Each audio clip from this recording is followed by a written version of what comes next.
એસએમસીના ward number 18ની પેટા ચૂંટણીમાં ગરમાગરમી મતદાનના દિવસે ભાજપના કાર્યકર્તા ખેસ પહેરીને ફરતા જોવા મળ્યા તો ક્યાંક બેનર લાગતા કોંગ્રેસ આપનો વિરોધ. સુરત મહાનગરપાલિકા વોર્ડ નંબર 8ની બેઠક ઉપર આજે મતદાન યોજાયું છે. સવારથી જ મતદારો પોતાના મતદાન મથક ઉપર જઈને મતદાન કરી રહ્યા છે. વધુમાં મતદાન કરવાના પ્રયાસમાં કેટલીક આચારસંહિતા ભંગની બાબતો પર ધ્યાન આવે છે, જેમાં ભાજપના કેટલાક કાર્યકર્તાઓ ખેસ પહેરીને ફરતા નજરે જોવા મળ્યા હતા.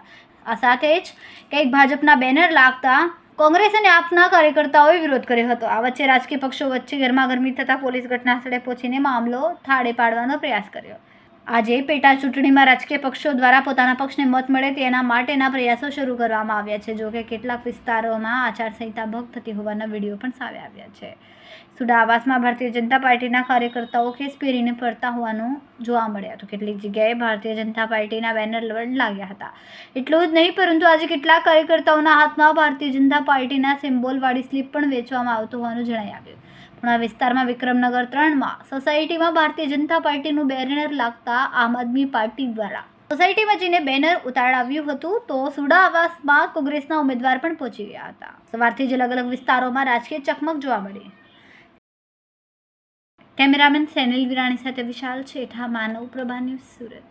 અમારા વિડીયોની નવી અપડેટ મેળવવા માટે સબસ્ક્રાઇબ કરો માનવ પ્રભા ન્યૂઝ ચેનલને. બેલ આઇકન ક્લિક કરો લેટેસ્ટ વિડીયો સૌથી પહેલા મેળવવા માટે.